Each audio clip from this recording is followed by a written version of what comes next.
কালা জাহাঙ্গীর নয়, সাকিবের সিনেমা নিয়ে ভিন্ন পরিকল্পনা। সাম্প্রতিক এক নতুন সিনেমার চুক্তিবদ্ধ হয়েছেন চিত্রনায়ক সাকিব খান। ক্রিয়েটিভ ল্যান্ড প্রযোজিত সিনেমাটি নির্মাণ করবেন আবু হায়াত মাহমুদ। সিনেমার নাম ঘোষণা না হলেও সাম্প্রতিক যোগাযোগ মাধ্যমে গুঞ্জন ছড়ায় ছবিতে 90 দশকের আলোচিত শীর্ষ সন্ত্রাসী কালা জাহাঙ্গীরের চরিত্রে অভিনয় করবেন সাকিব। এ বিষয়ে তখন কোনো মন্তব্য না করলেও এবার খবরটি ভিত্তিহীন ও বিভ্রান্তিকর বলে জানিয়েছেন আবু হায়াত মাহমুদ এবং সিনেমার প্রযোজক শিরিন সুলতানা। আজ বুধবার এক লিখিত বিবৃতিতে তারা বিষয়টি নাকচ করেন।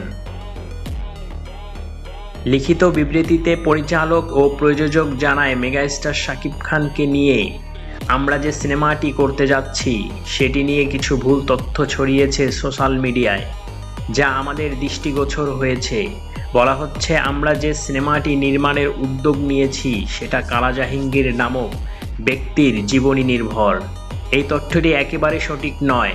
আমাদের প্রোডাকশন হাউস ক্রিয়েটিভ ল্যান্ড এবং পরিচালক আবু হায়াত মাহমুদের পক্ষ থেকে এ ধরনের কোনো মন্তব্য কোথাও দেওয়া হয়নি।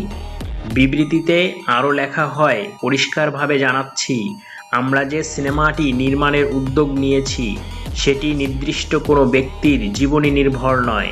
গুলশান টু গুলশান সব ধরনের দর্শকের উপভোগের কথা মাথায় রেখে আমরা লার্জার দ্যান লাইফ স্কেলে সিনেমাটি নির্মাণের উদ্যোগ নিয়েছি।